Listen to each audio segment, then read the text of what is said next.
Who gives you a 13-year to 20-something 30-year head start to get a mass of league trophies, but then catches up slowly and slaps her behind like an errant child who broke something in the dishwasher and then says, look, we're taking over again. It's time for the grown-ups to be in the room. It's us, American Scouts or TV, Thursday Night Podcast. That's the Tinnipa. For the cool kids or just the supporters of the Premier League champions, if you're not one of the cool kids, because that's what's Liverpool. We're all joyous, I'm hoping. We're going to have a joyous show, except for Cozzy, because we set him a task he didn't like. It feels like we're on a Channel 4 television comedy quiz here tonight, but we'll take it all day. But, gentlemen, all of the other shows have had a chance to express their glee following last weekend, but how happy are we? I mean, it's great to be a Liverpool fan every single day, but it's great to be a Liverpool fan this particular day, isn't it? Kazi. Yeah, I mean, it was. I was just. Do you know what, gents? Right, I was so overly emotional last week. I was more than I thought I would be. I was nearly crying when I came on the live. I was nearly crying. I couldn't talk. Like, I mean, we knew it was going to happen. That's the funny thing. Like, you knew it was going to happen. I didn't know where the emotion was actually going to come from, but it's a tremendous achievement to what, you know. Again, you can sit here and say, well, my opinions about the manager and the players and things, but it's a tremendous achievement what they've done. It really is. Like, to win it at such a canter again. Sorry, brother, but to win it at such a canter again is so impressive.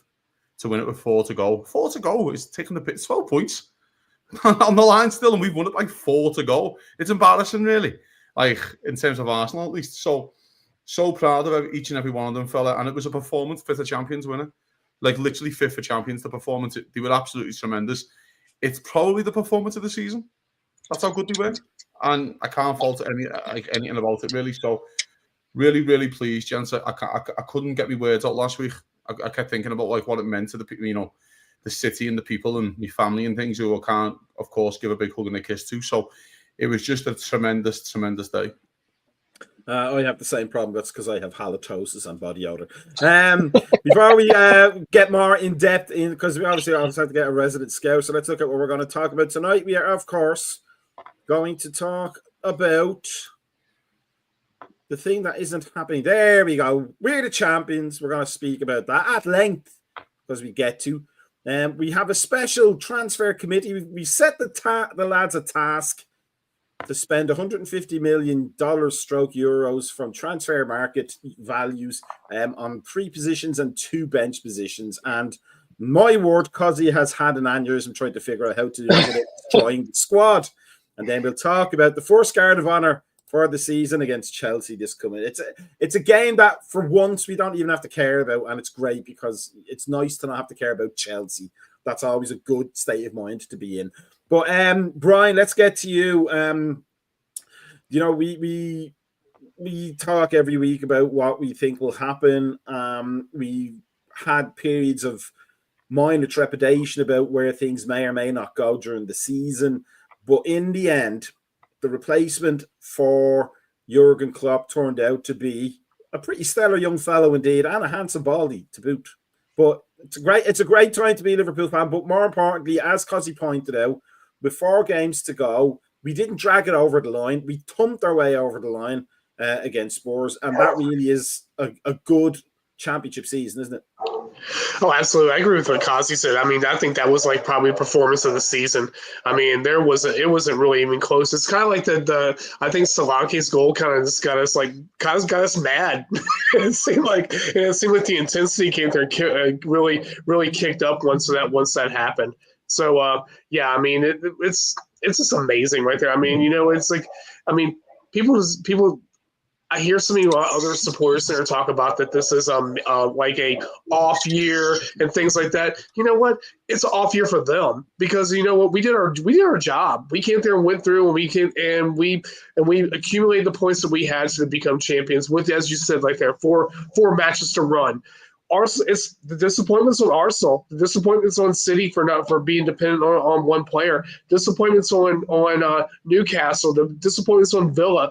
It's their disappointment. It's not our disappointment right there. I'm relishing in this right there because I mean this is a complete high that we're on right now. I mean we came there, and I remember when Slot was announced right there. We were like, okay, where's he at? Is he ever going to be in a press conference?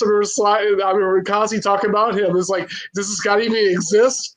I mean, because we didn't see him for like a month. I mean, he didn't go there and he didn't make an announcement. He was like at the beach. It was like Arnie Slot sightings all over the place. He's here, but he was never in Liverpool. I mean, he went there one time, signed his deal, and moved on. And so it was on that like, okay, what do we got? What's going to happen with this?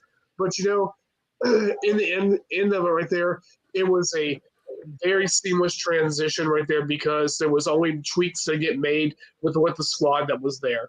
And I think that when he came through and decided to come there and put these players, these little pieces, I mean, and worked with them, it was amazing. It just goes to tell you right there, you don't need that Zubamendi kind of type of player that you don't to actually go and fill the squad if it doesn't happen. You make do with some of the things that you have, and across the season right there, we've had stellar performances from many players. So again, right there, this has been a great season, and it's sad to know that we only have a month left, and that's the sad point of it right there because it's one of these things where you just don't want it to end. Let's have a look at the boys there celebrating. Here's what I want. We did the post-match talk. We didn't really need to talk about tactics, but I don't want to talk about tactics either tonight. What I want to talk about is the party after the game after the game, so to speak, Suzy. Now I think that's a fantastic picture, but the biggest thing is the smile on Salah's face. It would have been slightly tainted, do you think, had Salah not scored in that game? Yeah, probably, but I think it would have been easily forgotten about. He's been promised.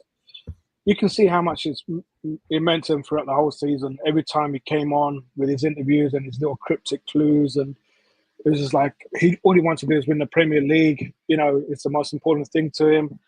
And for foreign players to come into a Premier League and say that it's bigger than the Champions League shows how much the Premier League meant to him. He said after the game that he did it without Klopp, Mane and Bobby, and I know where he was getting. I don't think he was being arrogant. I think he was just trying to prove it to himself that he didn't, as good as Mane and Bobby were, and the service that he got from both of them, he managed to, he kind of single-handedly attack-wise won us these games, and which is probably why undoubtedly he's going to be Player of the Year, Football Writers Player of the Year, and by all accounts, he's got to win Ballon d'Or, and as much as he says, personal accolades don't really matter to him too much now. It's all about Liverpool. Obviously, these are just going to be, they're going to matter to him. Everyone wrote him off last season. You look at a West Ham game, and even in our own show, people were writing Salah off, and well, is this it? He's had his little, quibble with Klopp, and the AFCON took it out of him last season, and he was injured, and people were writing him off, and he just came back bigger and stronger this year. And like I say, single-handedly, without him, who knows where we would be, because we weren't getting the goals this season. It wasn't like when we had Mane and Bobby there. So he deserves, him and Van Dijk, literally. When we look at games where Steven Gerrard was surrounded by subpar players, he grabbed games by the scruff of the neck, and we had two of them players doing that, along with McAllister as well. But the whole season we're thinking Van Dijk and Salah about to leave, and and all our rival fans, your two best players are going to leave for free. Liverpool this, Liverpool that. Just a joke club. And then eventually, when they do sign, now you've given two 34-year-olds or two 32-year-olds new contracts and laughing at us. But every time they laugh at us, Salah and Virgil, they just keep coming back and just rubbing it in the faces, and it just shows why they deserve these contracts. You look at how FSG have run this club, And they have their detractors, but I don't think you look at all the other owners around in the Premier League. They've done right by a club, and for Salah and Virgil to break the mold, obviously shows how much they're respected by FSG to do so. And it's going back to Kazi's point, and I felt his emotions last week. I was spoiled. Obviously Macka. We were spoiled as kids. We were winning leagues like every other year. And that COVID year was more emotional for me, just because we've come so close so many times, and just never thought we'd get over the edge, and we eventually do it. During the COVID year, and even then, people were talking about nulling and voiding the season. It's like, I just couldn't take it. So the one that we won in the COVID year, that was more emotional. But this one, just to see the fans, and up until when Kazi came on to the post show, it wasn't that emotional. But just listening to Kazi, and it's true. You go to these football matches, and when we used to go, when I used to go, it's like you used to stand next to people you don't see during the week, but you see them at the games, and you have that common bond. And it's like, obviously for Kazi, who knows when he'll go back to Liverpool again, if he'll stand on the cop again or whatever. But these are moments that you've shared through the dark times, and now we're there. We've won it, and we're back where we belong. And it's just trying to explain it to non-football fans, like even my wife, and like it's just amazing. You see the crowds outside the stadium before the game even started, and you knew we weren't going to lose it. It's like Slot said, like he just saw the crowds. We weren't going to lose that game. There was just no way in the world we were going to lose that game, and that's what Liverpool's about. And it's not just football. It's just we're just our own demographic. We just make our own rules. It's just something you can't explain. It goes beyond football and Liverpool, and it was great. It was great sharing it with you guys as well last week. Now, Cozzy, here's what I want to talk to you about, because I only saw this very late last night. It was a thing with Gary Neville, how he walked out before the final whistle or something like that, and then didn't want to put up with any abuse or any comments. He just wasn't in the mood for it, and then walked into, on the streets, a wall of Liverpool fans, just a literal sea of red on the streets, not even in the stadium, on the streets, not even in the concourse, on the streets. We can point to the COVID year title as being, number 19, but we really needed to win it at Anfield, really. It would have been still a league title had Crystal Palace beat Arsenal. It would have been still a league title if it dragged out till this coming weekend against Chelsea. But winning it at Anfield in such an absolutely thumping and authoritative fashion, that's the arrogance that Liverpool have been known for, in the heyday, isn't it? That's like, it's not the team, it's not the manager, it's not the supporters, it's the holy trinity of all three that Shanks talked about at the beginning. We can never forget how important those Anfield fans are. It's ginormous, mate. Listen, it's the reason why people sign for Liverpool. You know what I mean? When you see the stadiums that are getting built now, and listen to tremendous stadiums. Spurs' stadium looks amazing. Even the Everton stadium looks great. It's just that old dying look of a stadium's just dead, isn't it? Just when you've got four, old school kind of things. They're all these like bowls now, aren't they? So you can just get more seats and things. And I like the idea of the four stands kind of deal. It's just a tremendous. There's a few things we've got to break down here though, because there's a thing called Scouse exceptionalism, like we always do it better kind of thing and stuff like that. We couldn't handpick a better opponent to play at home last week. Couldn't handpick. Team been appalling for 18 months. Play a high line, won't change. Makes fucking 8 subs, 8 changes. Tremendous, right? So, and then there's a part where though I've been saying this for weeks to you, gents, and I've been saying it weeks on the podcast. I'm waiting for the performers to look like your champions. You'd always get one towards the end. Look like your champions. That was one where you went, oh, that's the best performance and I'll put it up there. I've watched a lot of footy this year, so I can't comment on all that I've seen this season out of any Premier League side. Let's get it right. It could have been 9. It should have been 9. Like that, and that's not That wouldn't embarrass Liverpool, or embarrass Spurs if it was 9. It would have been justly deserved if it was 9. Do you know what I mean? So there's that as well, and it's just it is magnificent, fella, because it feels like a team that isn't ready to win the league. I know you guys are saying COVID year and things like that. Liverpool won the league before COVID even kicked in. 20-odd points clear. Best thing I've ever seen. We literally clocked football for 8 months. When I say clocked, by the way, for our American friends, completed football. We literally completed football for 8 months there. You don't win. Sorry, I just have to say, I haven't heard the phrase clocking a game since the 1980s when I had a Commodore 64. You've been over here too long. But we basically completed football for 8 months. No one wins 26 of the first 27 games. It's fucking ridiculous in the Premier League. Oh, come on. To me, that's the best side I've ever seen for 2 years. No one comes close to that side. It's a joke. But this team, it reminded me of a lot of the old United sides in the 90s, when they weren't perfect, but they just won games. And they weren't perfect. I always say this to the United side, they have about 4 really good teams in 20 years. 4. And the rest are okay. They're good, but they're not of the level of the 99 side, the 08 side, the 95 side. Do you know what I mean? And probably maybe the late 2011 side, 2010, maybe. But this team reminded me of that a little bit, where they were just grinding out wins and just very efficient and taking chances. I made a thing about watching Liverpool lately.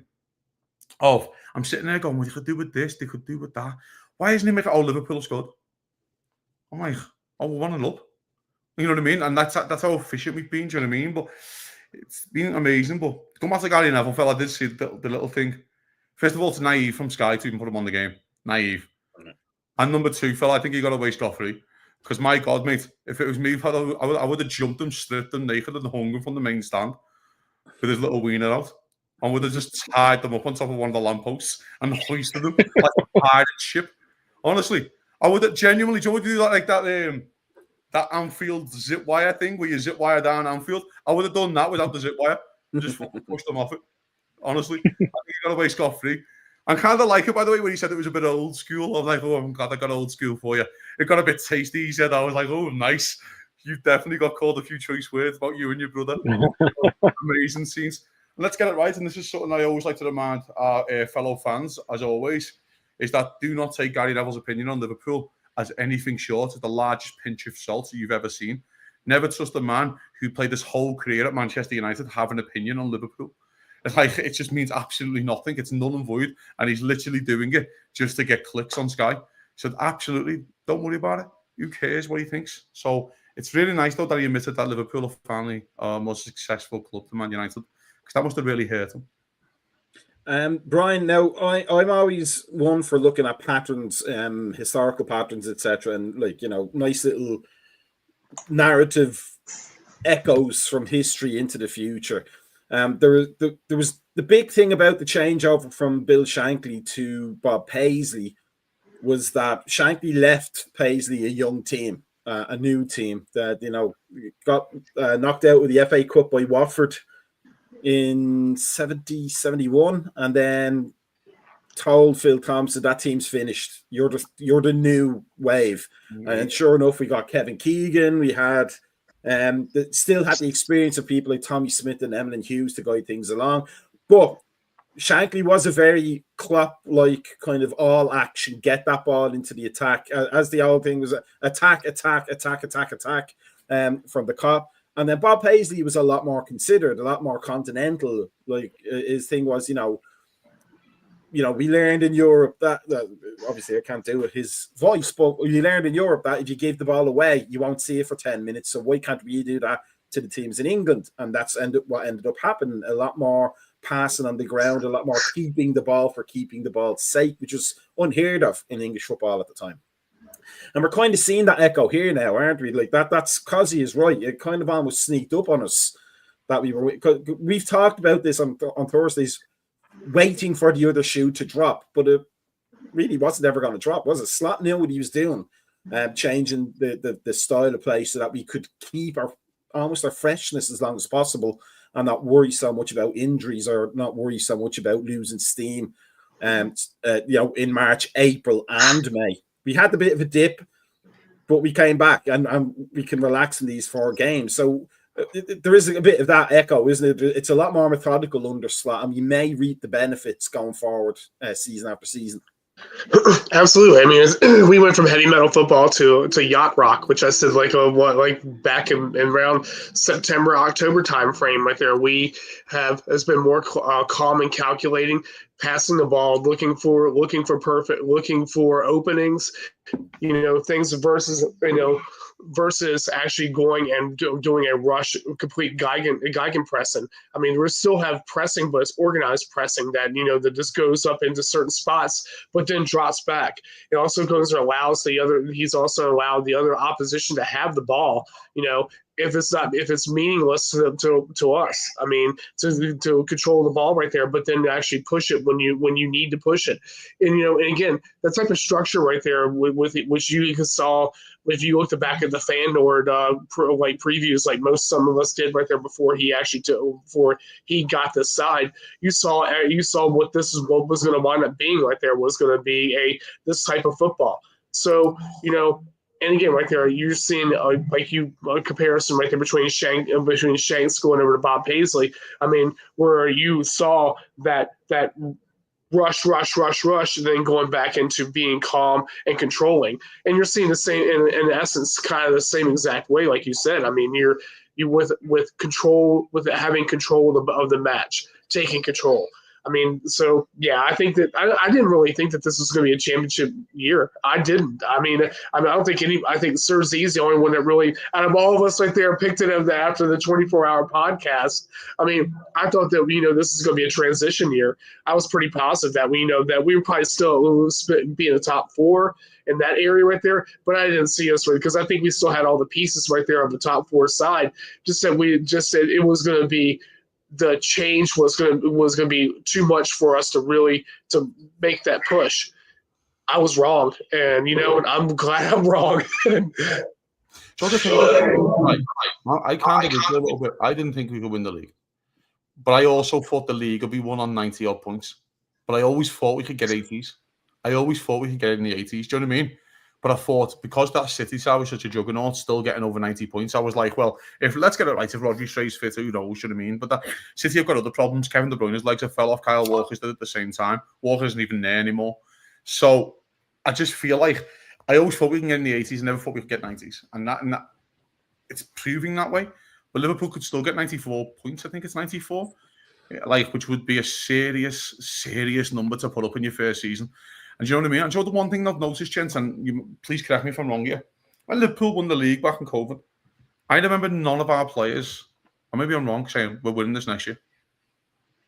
I don't remember the post, we're going to do this next year. I feel like Salah's already said it. No, we're doing this again next year. Yeah. I'm I feel like they've went, Arsenal don't look right, and City don't look right. We don't know what City you're kind of going to get. I don't think we have any idea what City we're going to get. Mo Salah's probably also had a conversation with said board, going, we're signing 5 players and these are our targets, and he's probably going, fucking hell, that sounds all right to me. Do you know what I mean? Okay, any chance, because I'm not defending anymore, you can get a few lads who can do my running for me, which he's clearly said, I'm not defending anymore. Do you know what I mean? Because they might have went, oh, by the way, we're going to go for Isaac, and he's probably went, fucking hell, I'll get some assists off him. Do you know what I mean? That'll be all right. So he's already posted about it. I feel like the players already come out and saying, we're doing this again next year. We deserve to be here, and this is us. I felt like last time, maybe because we hadn't won in 30 years, it was a bit like just a relief of winning it. We've run our race here, gents. And listen, Liverpool ran into issues the next season. Say hello to Nat Phillips and Reece Williams kind of thing. But Liverpool ran into those issues. It felt like, though, it's just so weird. Now, they're just like, yeah, no, we're winning this again. They've got that attitude and swagger about them. I also think as well, Salah and Van Dijk, no, it's 2 years. Let's be frank. It's 2 years. And we'll be very lucky if they sign another contract. Do you know what I mean? Especially Salah. Be very lucky if he gets another contract in terms of because of his age and how strikers are. So he probably thinks, fuck this, I'm squeezing every last drop I can out of this for 2 years. They're going to go and sign 3-4 players for me, and let's just do this again. Let me ask 3 of you this question. I'll go to Suzy first. Because we can kind of get overly emotional as Liverpool fans. It's definitely a holdover of the Irish genes in the city of Liverpool. Liverpoolians are very, very sanguine people. But, you know, we for years we would probably think, you know, especially the COVID year, you know, it'd be great if Steven Gerrard was here, you know, just for as a sub or something like that, so he could pick up a Premier League winners medal. Here's what I was thinking as you guys were talking. I'm going to ask you whether you agree with this, and then why or why not. I don't think Steven Gerrard would have fit into this team. His style of play, I think he's too action packed. No, that's what you have to agree or disagree with. But here's my logic. My logic is that Steven Gerrard was the guy who took the game by the scruff of the neck. But this team is not a take the game by the scruff of the neck kind of. It's almost a chess-like team, almost as much like, you know, the way Rafa couldn't always figure out what to do with Steven Gerrard until Torres came along. This team seems like it needs calmness rather than, you know, let's get up and at him. He would fit perfectly into a Klopp team, but I think this team might be a bit too tactical. What do you think, gentlemen? Start with Suzy. Please. No, I disagree. Stevie G was just. He's the type of player he could have fit in any era. He could have fit in Bob Paisley's team, Dalglish's team, Rafa's, Klopp's, and his team. I think when Torres came along, we saw another aspect of Stevie G attacking. You know, he got more assists that season than he ever did. He's just the most complete football player I've seen. And you know, when you saw the legs running, the legs being running into the ground towards the end of the season, you know, definitely like post February, and you saw Szoboszlai in and out of games, you know, Gravenberch in and out of games, or, you know, Stevie G is just completely different. I think with him and McAllister, and knowing that he's got, you know, a concrete back four with the best keeper in the world, best defender in the world, and he's got Salah along with him, I think we would have tied this league up sooner than what we did.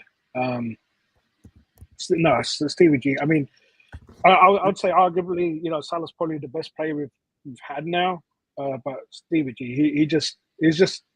We're talking about generational talent. That was him. He would literally fit into any era of the game, and you can never have too many leaders in a team. And you know, by all accounts, he wasn't the loudest, definitely not. But what he did on that pitch, and the players that he played with, and winning that Champions League, we had no right to win that Champions League in 2005. Not with the players that we had, and you know, he single-handedly won that for us.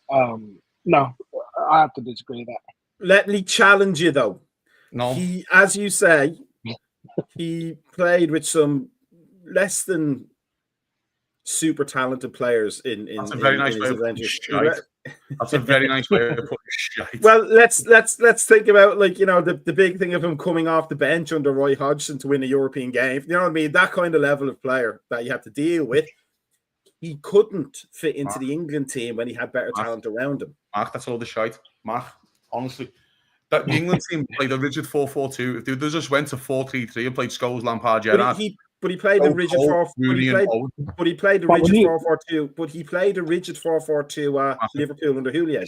When you look at when he played Alonso and Mascherano with him, even Sissoko, he just went. He's just. No, I think Slot would have got probably the best out of him. So I think the club would have got the emotions out of him, but I think Slot would have got the best out of him. In 08-09, he plays in the 10 behind Torres. Gets 24 goals and 13 assists. Right. Yeah. By the way, we have one striker because the second striker is David Ngog. Right. And I always remember this season because it always goes under the radar. 05-06 when we're in the FA Cup, he plays right wing. Most of the season he plays right wing. Right. Gets 23 goals and 14 assists. In his 13-14 season, when we nearly win the league and he plays the number 6 role because he can barely run anymore, he gets 14 goals and 14 assists. Macka, he could play in the Szoboszlai role. He could play anywhere. That's not the point I'm making. It's not that he couldn't play any role, but the style of play may not have suited his action. He's the most disciplined player ever. He played in Rafa, like a prime Rafa Benitez as well, when Rafa made it a serious play for this. I think he's doing it to wind me up here now. I think he's trying to piss me off. Honestly, mate, he could play right back for us right now. Imagine him right back. Look what we do with Trent. Could you imagine him playing right back? making those bombing on runs at this passing. Oh, stop it. Steven Gerrard's the greatest thing I've ever seen. It's unbelievable. Like, people go, oh, Zidane's unbelievable. And you're like, mate, literally, I will put Gerrard along that level of Zidane. It's not even a conversation with Scholes and Lampard. It's literally Gerrard, Scholes, and Lampard. It was that good. Zidane wanted him at Madrid. That's how bad. If there's any player that Zidane wanted him to literally, Jose Mourinho had Frank Lampard and wanted to sign Steven Gerrard. Alex Ferguson had Paul Scholes and wanted to sign Steven Gerrard. What are we doing here? Nah, sorry, mate. Brian, we haven't heard from you yet. Brian, you don't need to say that. I know what you're saying.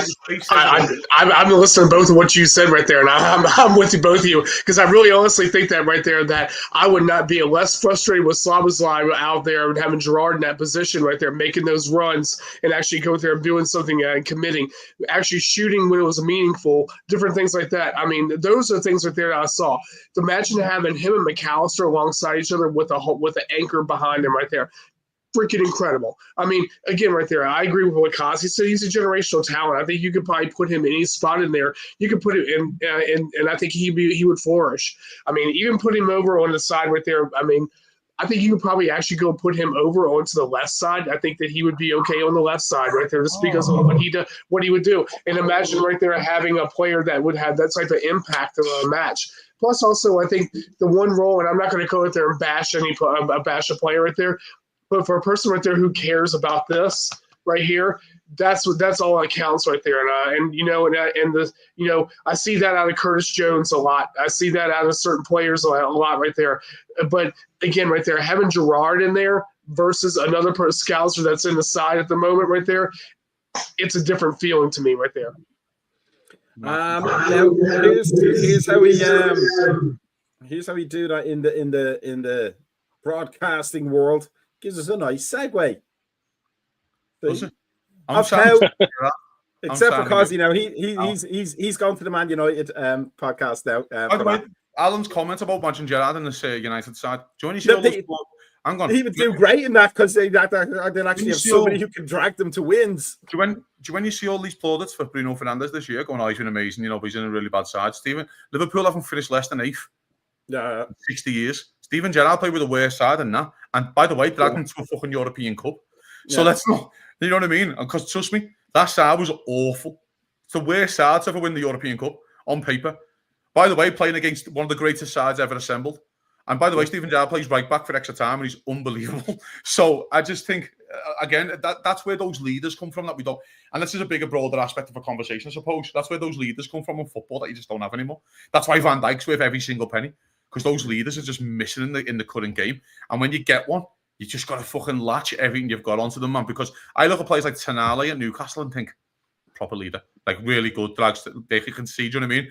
Just those type of players, the few and far between. When we were growing up, lads, we were watching footy, there was thousands of them, but they're not anymore. Yeah, that's because they got coached out of them. That's my philosophy. That's for next week. That's for next week, yep. But let's segue into the thing. So the lads were given a task to play a little bit of fantasy football, like we just did there with Steven Gerrard in the current side. They were given $150 million stroke euros based on transfermarket.us values of players currently, and they had to fill 3 spots on the field and a choice of 2 subs for any position they wanted. So the spots were centre forward, which we're probably going to get another striker in replace Darwin Núñez, I would imagine.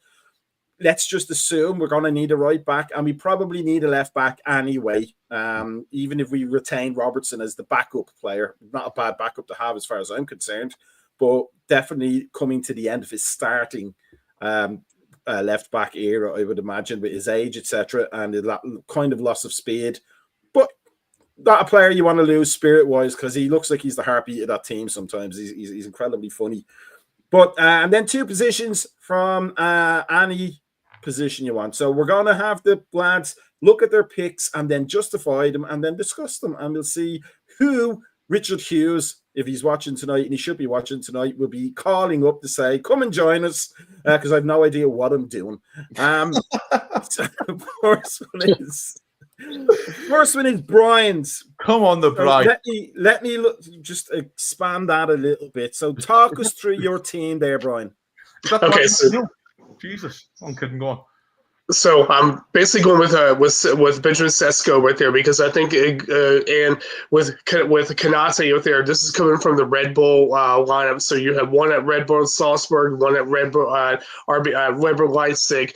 So I think that when Kanate right there itself, I'll start with a younger player, is basically coming through in the same mold frame as Mane right there, as far as like coming from the Ivory Coast. He flourished very well there and has actually done very well right there with Salzburg. Sesko right there to me right there would fit in perfectly right there with our system right there because of how he plays. I think it's very much on comparison right now with slot system. I mean, he scores goals. Everybody understands who he is right there. I mean, if you follow world football right there, people have been talking about Sesko since he came through and broke into the scene through RB Salzburg going up to Leipzig. So he's already made that jump. Kirkev, I can't really. Everybody knows how most of us feel about him. I mean, he's. We know Simicast is on his way out right there, and I think that we're talking about with Robertson, that he's going to have probably limited minutes going forward if he doesn't not even stay right there. So I think that you're going to definitely have that.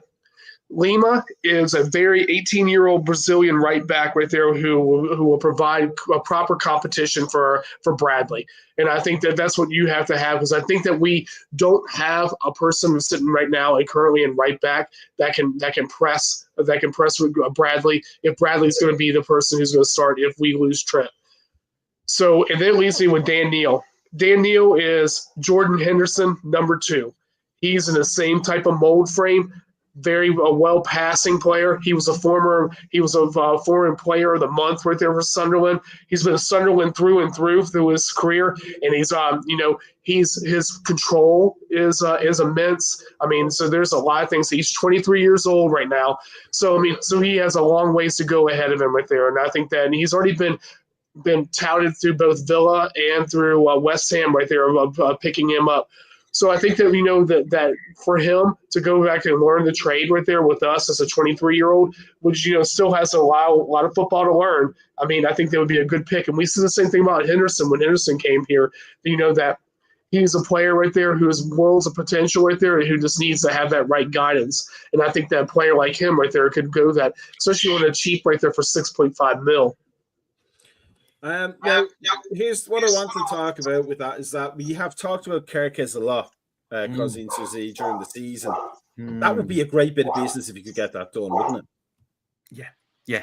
He looks like the real deal. He looks like the real deal, doesn't he? He feels right. He feels ripe for the picking at this age right now in terms of his profile and things like that. My only thing on him, I know Paul's got like a nitpick at a player. It'd be interesting to see what he's like with a level up of players again, because he looks really good at Bournemouth. Of course, I want to see him with that extra level of players. Of course, he can't do that at Bournemouth. I get that. It'll be interesting. Let's say it'll be interesting because there's a lot of work to do still on Liverpool's left-hand side. And listen, that comes into a problem with my left back that I picked as well. But I just feel like he looks right, doesn't he? When you look at someone, you just go, yeah, you've got something. So. Let me just here's my thinking on Robertson. If Celtic already hadn't signed a pre-contract with Kieran Tierney to go back up to Celtic, I think that would have been a move for him to make to actually play for Celtic. I think Robertson's been great the last 8 weeks. I think he's been really good. And it has to be, he's entitled to a bit of an off season. I'm not saying we should keep him forever. I'm not saying all this garbage. He's got a year left on his deal. Liverpool need to make a decision, don't they? Do you know what I mean? Let's get it right. Liverpool, listen, I'm sure Robertson has the same attitude as Van Dijk and Salah. We can take it this late. We'll still talk. I still want to sign, and I'll have that chat. And I wouldn't be concerned if Robertson hadn't signed in March or April if I thought he was playing well. Do you know what I mean? So I don't know. Interesting one, but I would give Robertson a new deal pretty sharp. Suzy, what do you think of Brian's picks? We haven't revealed yours or Cozzy's yet, so if there's any crossover, because I can't remember, but if there's any crossover. No, I don't have any crossover. So I think my picks are better. Okay. Give it to Says. But yeah, no, I don't have any crossovers. Show me says he's. His picks are better. Yeah, let's go. Let's move on then. We'll see. Here's Suzy's picks, and let's see how Suzy spent his 150 million. Talk us through that line.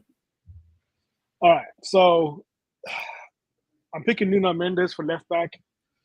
Kirkis was originally my first choice when I thought about it, and for the reasons for why Kazi had doubts on Kirkis, Mendes covers that. Champions League proven. We'll probably end up winning the Champions League this season. Made light work of Mohamed Salah twice, both away and home. He's in a great PSG team. His pacey dribbling is 1.8 successful dribblings per game, 2.5 tackles or interceptions per game. He's probably the best left back, in my opinion, best left back in the world right now. And transfer market value at 48 million. Aina on my right hand side, free transfer. I think Bradley has got potential to be first choice, but he's injury prone, and we don't have enough of a run of Bradley or enough information on Bradley to see if he can last the whole season to become our first choice right back. So Aina coming in at a free, to me, it's probably the smartest decision. It's no risk. It's proven in the Premier League. It's helped Forest potentially get into the Champions League. So that'll be my first choice for right back. Rabiot in midfield, free transfer, Champions League experience, proven winner, 2.1 tackles per game. Juve, he knows where the goal is. He can assist. He's got a great pass on him. It's a free signing with all that experience. He's only 29 years old. He's got a high ceiling. Can make a great impact in that team. Then up front, Victor Osimhen, 60 million according to Transfer Market. Probably one of the best number 9s out there in the world right now. 26 league goals in the 22-23 season. 5.4 aerial duels won. He's heading alongside Salah. I think that's a perfect partnership with him and maybe Diaz or Gakpo on the left. And when he does go to AFCON, we'll have Jonathan David to cover him. And that free transfer, proven goal scorer. Again, no risk signing. He's still young as well, 24 years old. His resale value is high. So those are the 5 that I'm buying or I'm going for. And out of the 5, I'm only paying for 2 of them. In terms of outgoing, obviously Tsimikas is going, Nunes is going. I would say Jota, Trent's gone, and the controversial one for me is selling Curtis Jones because I don't see him breaking into this first team next season. That wasn't the deal about selling these players. I'm just saying, if you get that's for next Rabiot, week.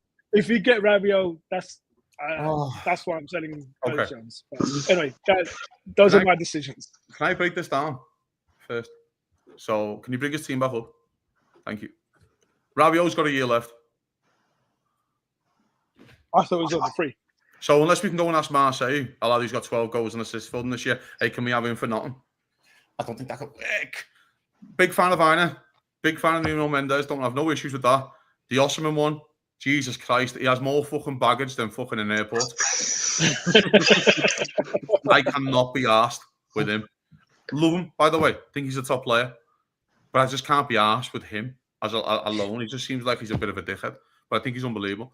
But by the way, if Rabiot was free, can you be arsed dealing with his mum? Jesus Christ. His mum's his agent, isn't it? Isn't she meant to be an absolute fucking night? So, but other than that, I don't mind the 2 fullbacks, to be fair. They're pretty, I don't mind it. Yeah, here's the thing I like about Suzy's picks is that he went for some free transfers. We spoke about this very thing either last week or the week before. Sometimes it's just about picking the obvious player, isn't it? It's not about what they cost. If you have the money to pay, you probably should pay for them. But if they're also free, it doesn't reduce their worth to a team. And that's really something we want to see, Brian, isn't it? We want to see this transfer committee under Arne Slot finding those gems that everybody else missed. That's what FSG were supposed to come in and do. I mean, Jonathan David, definitely a gem. Ida, definitely a gem. Rabio, hell no. I can't. I mean, for one, right there, the wage demands that he had to like 2 seasons ago when his mom was shopping him all over the place were absolutely ridiculous, right there. And so for that right there is enough for me not to deal with it. I second Kazi on that right there. I mean, is his mom coming along right there? I mean, do we have to come there and give his mom a contract also in this whole thing? I can't do it. Do we need Paul Konchesky Part 2? Yeah, yeah, and like. I mean, Osimhen, so much baggage. I mean, he's had a shot at big clubs, and it's just been rough. I mean, I think even going over to Turkey has not even been a success for him right there. I mean, and sometimes you get these players right there, I mean, that have worlds and worlds of talent who you think right there are going to make it like Mario Balotelli, those type of players right there. But you look at them right there, and they turn into them. And they get in their heads, in their own heads and all that. I think Osimhen is one of those type of players right there. So I just can't, I mean, Jonathan David, perfect. I love Jonathan David. I think he'd be a great addition because I think that he can actually go back up in 4 positions right there. So, I mean, I'm good with that. I am good with that. Nuno Mendes, absolutely. A class player. But Osimhen and Rabio can't. Thankfully, this isn't room 433, so you don't have to keep them. But let's have a look at now. Let's just put the background to because he wanted to destroy the entire team and spend 5 trillion billion on replacing everyone. I think in the summer we're doing this game, but you let me transfer as many as I want out. But I've got to make the books balance. I've got to make it all balance out for you. And we're going to see that. We're going to find out, Haas. What Kazi thinks is the position, but let's have a look at Kazi's picks. And one agreement there already from earlier tonight. 2 agreements, in fact, I think. Sesko there. Sesko seems to be coming up a lot, and I certainly haven't noticed much about him because I don't get to watch other soccer outside of Liverpool in the Premier League. But talk us through those picks because you actually budgeted properly. Thank you. Yeah, I actually played the game properly. Sesko. Yeah, 21 years of age. Looks like he's on that right trajectory. He's 6'5", and he's the 16th fastest player in Bundesliga. So I think he's clocked like 35 kilometers an hour before, which is rapid. So I'm a big Sesko guy in terms of his age as well and his profile. Tyreek Mitchell on a free, 25 years of age, gents. Left back out of Palace, as you probably all know. Really like him. Solid left back. He can start left back, but Robertson can start left back, but he's definitely a high up step up from Kostas Tsimikas. So your argument is you take your 10 million for Kostas Tsimikas and just do him. Do you know what I mean? On a free, and then you just automatically leveled up. And by the way, also helps with your coefficient because he's English, of course. So also helps out there. Livramento, I'm obsessed with him. I think he's 22 now. I think he's on literally the right path to really kick on forward. The reason why I like him as well, he's very patient when he makes his runs, if that makes sense. He can also do a bit left back for you, by the way. So if Liverpool were interested in a fullback, or by the way, if you're interested in anyone out of Newcastle, just do Anthony Gordon or Isak. But if you are interested in another player out of Newcastle, then Livramento will be high up on my list to play right back. I'm a big João Gomez fan out of Wolves. I love him. I think he can play. I think he can play anywhere across the midfield three. Right age profile. I'm not picking a 28-year-old Aina or a 29-year-old Rabiot. Just saying. I'm actually, doing this properly of what the club would want to do. Because otherwise, I'd just sell them all and I would have just signed Anthony Gordon and no one else, just for my own personal needle. But I don't think that's possible. But I think if Liverpool were looking for the midfielder, I think João Gomez is another one. He's on that right trajectory. I think he's 23. I want to say. He's on that right trajectory to really kick on and plays the 8 role, plays the 6, can play everywhere across it. Love his energy in midfield, runs around. I think he must clock about 15k a game. Honestly, he doesn't stop running. So I think my team are actually the more realistic if Liverpool were interested in some of these players for the age profile. Here's the thing I like about it is I'm a big fan of João Gomez as well. I like midfielders like that, but we need more. I don't think we're ever going to be the sparkliest central midfield under any slot, but we need players with intelligence and work ethic, and that I think that will do us just fine. But all three of you, your choices are fairly sensible, except for Rabio. Fairly sensible. Somebody's mum.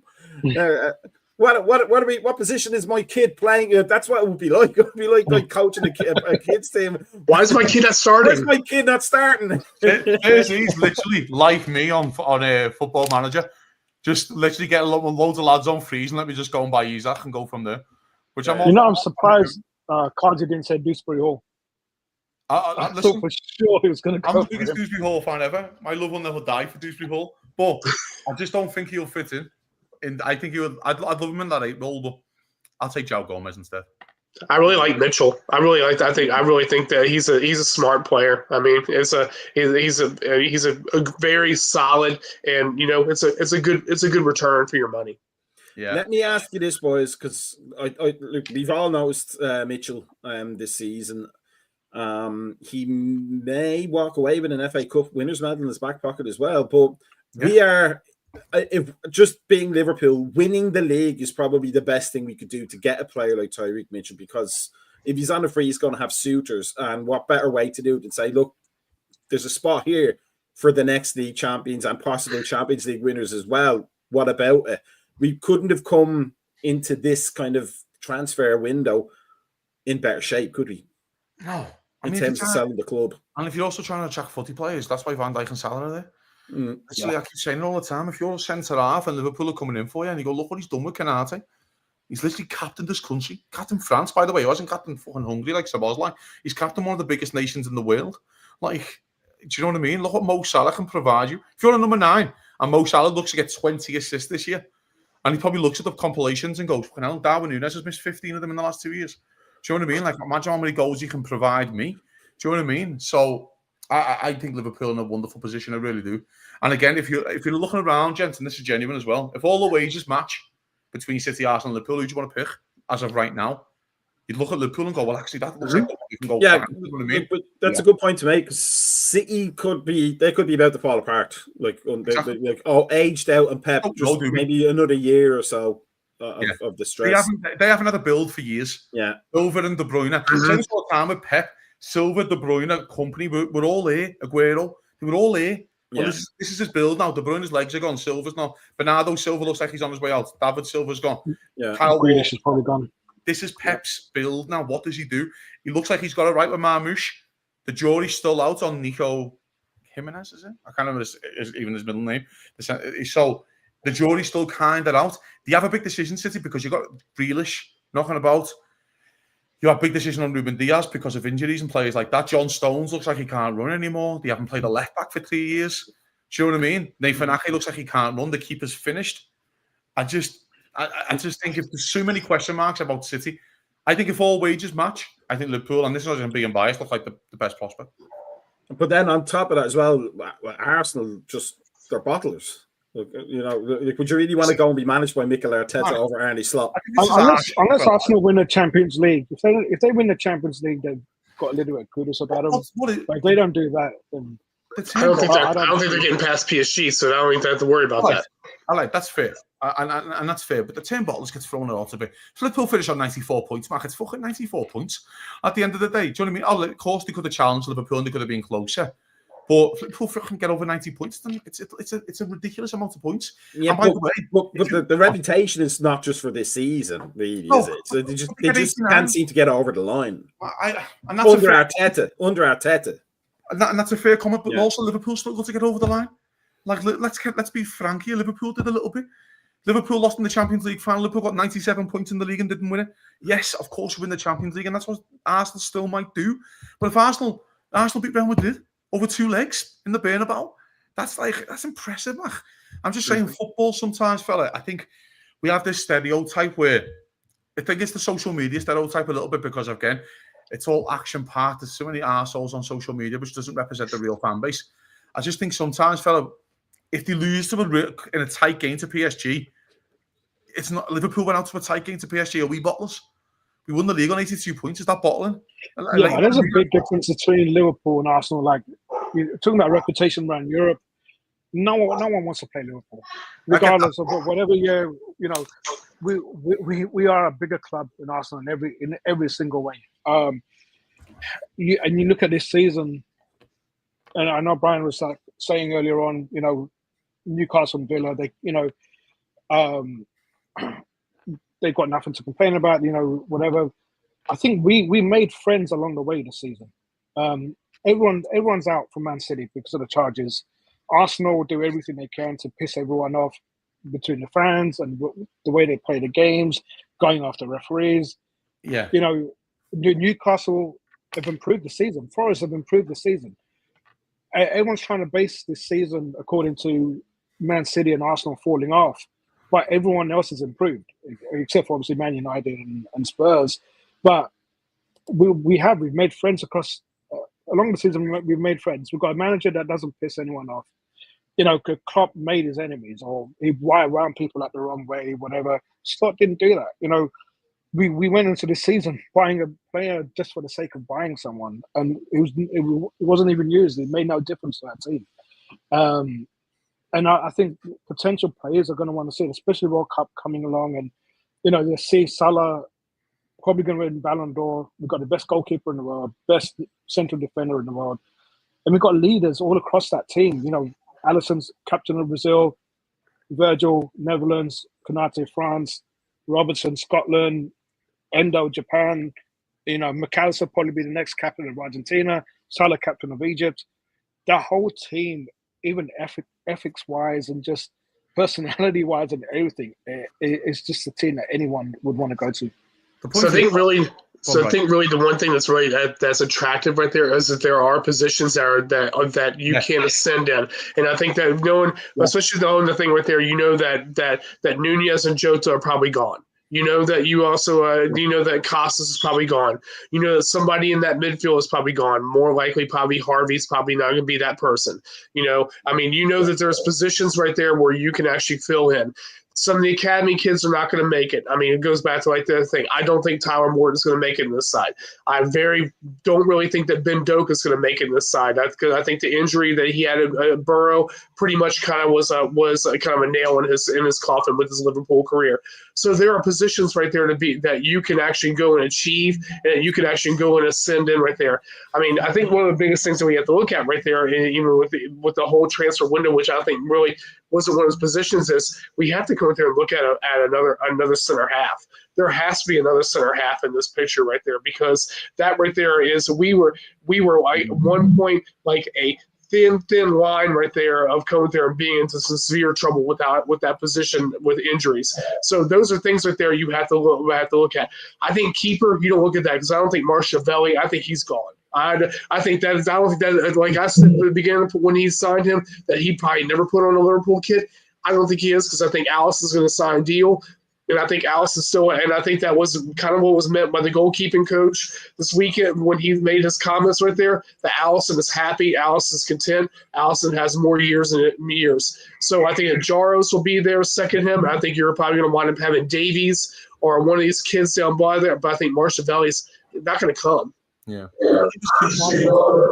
What I just said, and there's a couple of things here about number one, the Arsenal thing. The style of play could distract. I agree with Sergi there. The style of play could really put off players to go, can't be asked, you know, just the whole set piece thing and making it a big thing. The number two, Liverpool and Arsenal are literally in the hunt for the same position this summer and 9. City are in the hunt. They just committed to a 9 for 9 years, right? Yeah. Like they've literally got one. Liverpool are going to be literally in the same market for that player. There's no way. If you genuinely ask Arsenal, put your 5 number 9s down there, Liverpool 5, 4 of them will be the same. Literally 4 of them will be the same. Because Arsenal need a new left back. Yeah, exactly. That's what might tip Liverpool over the edge in terms of the negotiations that side, because they might go, who's ready, set to go right now? Liverpool look ready and set with Van Dijk and Salah just winning the league. But I just always feel like sometimes, and I know what you're saying, with Arsenal in Europe, I understand this, but eventually you have to get that monkey off your back. You know what I mean? Eventually you win something. It's just you're too good of a team not to win something. I'm just saying that we throw this bottle, term around all the time, and if you lose a tight one to Liverpool in a title race, listen, it wasn't tight in the end, but if you lose a tight one to City, we've been on the are we bottlers? Because City get 90 Here's the thing about what I was thinking of there is that if you look at the Real Madrid Champions League final, Right. we learned from it and then came back and won it. If you look at like finishing, be second to City, we learned from it and came back and won it, and that's what Arsenal. That's where for me, that's where it comes down to Mikel Arteta. I just don't think he knows how to look at where they need to improve and drag them to there. That's fair. Joe, next week, if PSG go out and whack them 4-0, I'll sit here and go, they're a firm of shithouses. They're a gang of shithouses, they are. Because you went out there and fucking, at least Liverpool, when we got battered, we fucking hung in there. Yeah. We hung in there. I had to keep it pulled off a few worldies, and we all get that. Liverpool win the game. By hook or by crook, Liverpool win the footy match. If they go out there, fella, and play really well, mate, and lose 3-2, I cannot... All right, you've lost to an unbelievable PSG side. Literally the best side we played this year. I just think sometimes we have to be very careful when we throw out the term bottlers, because I just think it's so harsh at times. I hate Arsenal more than anyone. I hate the fucking manager more than anyone. I'm not sure you hate more than Cizé does. He wants to fold the club. But, I just think sometimes we throw the term about a lot, and I just don't think it should be applied when teams are throwing in high in the 80s, when that would have won you every single league title in the 90s. And that team threw in an 89-point season last year, which has to be respected a little bit. But just to go back to our Patreon conversation from months and months ago, still didn't win it. Of course not, mate. I get that. But Liverpool didn't win on. I always say this, though, fella, 1919 is the best ever side I've ever seen. Liverpool getting 97 points to win the European Cup, but we didn't win the league. So you can't just throw that. But you're. It seems to me that you're kind of focusing on the narrow band of it, whereas I'm looking at the overall thing. No, I just think that over the course of 5 years, he hasn't done anything. And that's fair enough. I just think sometimes there's context towards reasons of why this happens. I just don't think, for example, when Fergie gets the treble in '99, they finish on 78 points, Mac. 78 fucking points. Like Liverpool at 97 didn't win it. I just feel like there has to be context around everything, and I don't think it's as easy to say. And by the way, might be fucking, in a month's time with Arsenal holding the European Cup above their head and go, fucking hell, what an achievement. We just, you know what I mean, while they're in it, and they beat Real Madrid over 2, I just think that's a really, really impressive thing to do. It's for up to debate to see where they go, but I'll always be comfortable with the fact that Roberto Di Matteo also has a European Cup. But speaking of which, see this is why I get paid the low bucks in work, because I know how to segue. Nicely timed. We're playing these lads on Sunday. We may have a watch along for that one. The watch along that we had for the Spurs game was highly entertaining, and obviously a pleasant thing to watch. But here's my question: there's absolutely no need for us to, I think, go into any sort of tactics. The biggest thing about this is that they have to give us a guard of honor. And I can't think of fewer better clubs that I'd rather have that happen with than Chelsea. They're another team. They're on for a possible try. I think they'll probably win that Conference League in the end. I think they're 4-1 today. They went 4-1. They won 4-1 today. You were playing centre mid. They were winning. They won that with Alicante. They won it with the 4th choice. They won it with the fucking Chelsea women. I win that competition. I think us 4 could possibly win it, just on our own. It's for all of the rivalry throughout the 2005 onwards, that whole 5 to 10 years ish. It'd be nice to get the guard of honor from Arsenal just because of the bragging rights to go back a little bit, but Chelsea, as much as Suzy hates Arsenal, I have a soft spot for them because they're like us. They're an organic club, even if it's not always we have FSG, so we can't really say we're like the old Booker, Bookie Baker and Shoemaker owning the club thing. Those days are gone. We've discussed that before, but they're not. They always just seem like a more homegrown, organic club. I just don't like Mikel Arteta. They spent 800 million. I'd say they spent 800 million. They're not organic. They're just no. I'm not having that. Okay. Well, I'm not. Sizzy, I think what Mac is trying to say, over the previous history of Arsenal, they have been historically a very big football club and are still a very big football club. I agree. Well, when they had Ian Wright, not new money is what we're saying. Agree. Is that fair? Chelsea are new money, aren't they? Chelsea are the original big. Yeah, they're the original. That's what I was going to get to. until he was blinded by hate. They have a lot of history. They have a lot of tradition. They have quality.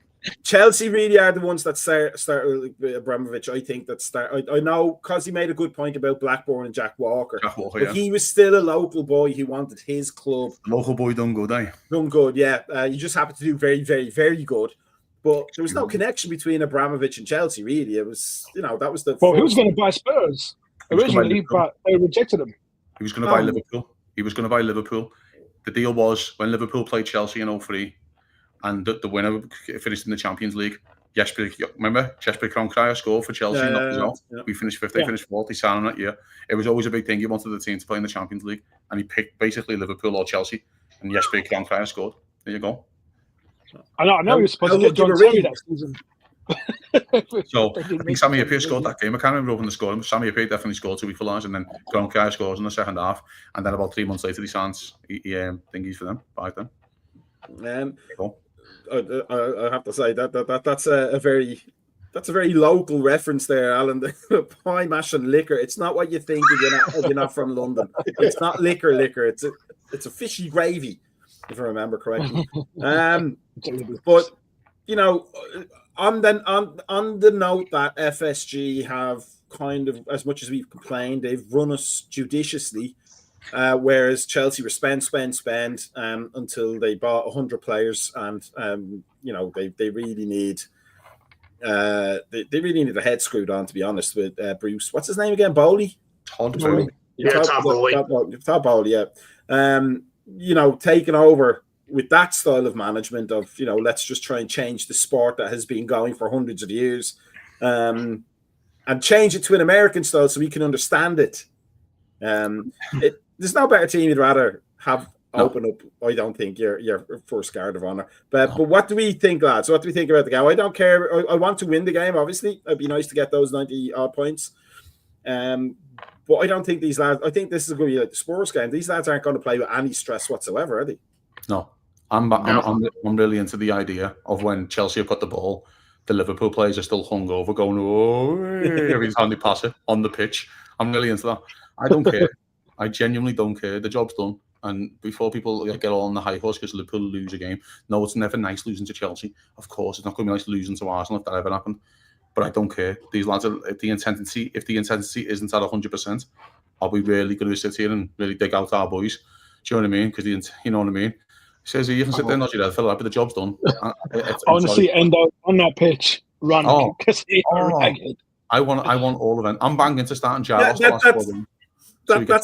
That's the question I wanted to ask. Do you think now for the last 4 games we're going to start to see players like Chiesa just to see them now that there's no pressure on anything? The result isn't the be all end all anymore.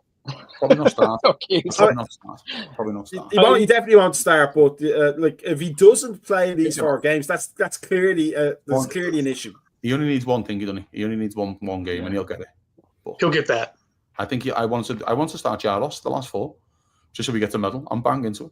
Honestly, I'm so into it. Love Jarros. I don't care. Keller's already played enough, hasn't he? Yeah. So I'm at the stage, gents, where I don't really care. I'd be nice to see Chiesa get a run out and Endo and Elliott and I don't care. McConnell. Wouldn't it be fantastically funny if he did all of that and he still ended up at 94 points? Listen, we're going to get as many points as we can. I feel like I don't want to tempt fate, but I feel like the Palace game is guaranteed. Palace will have the FA Cup final last day of the season. Like they're making 11 changes. Let's be frank here. Do you know what I mean? They're going to be making some serious changes, and then is that the case though? I think Gally pointed out to Discord that the FA Cup final is before the final game. Am I right? Is it? I think it is. Oh, was it? Yeah, okay, then so could be on there. So they'll be drunk. Weekend before. Yeah. Well, the other parties of Palace win, then they're definitely not going to be showing up to Liverpool in any fit state to win a game. I mean, again, I just think there's opportunities there, Liverpool, to get 90 points, of course, but it's like when we're making changes, everyone thinks we're going to lose again. We're still bringing on international football players, really good football players. It's like, I hate that little thing of like, well, who's going to start there? Why is he coming on there? Like, he's a fucking international. Like, he's a top player. That's why he's here. He can do a job. Endo can do a job. There's no way Salah's not playing. He wants them records. He wants to assist. You'll be a brave man to have. And he also doesn't drink, so he won't be hungover. No. He But I think that's probably, if you ask me like the players who are going to start every single game, I'd probably say just Mo Salah maybe. I even think you might see Kwanzaa get a few more games because I like Kwanzaa a lot anyway. But I mean, I think you might see Kwanzaa. He has a big decision on Bradley, you know. He has a big, because he's injured again, Mac. And I know you're Irish, and I know I'm not even going to get into the politics of this, but fuck me, fella, you're injured again. I like you. I think you're a good player. I think you've got a lot of what we can't rely on you again. Like, what are we doing, man? Like, if you're a backup, you've got to be fit.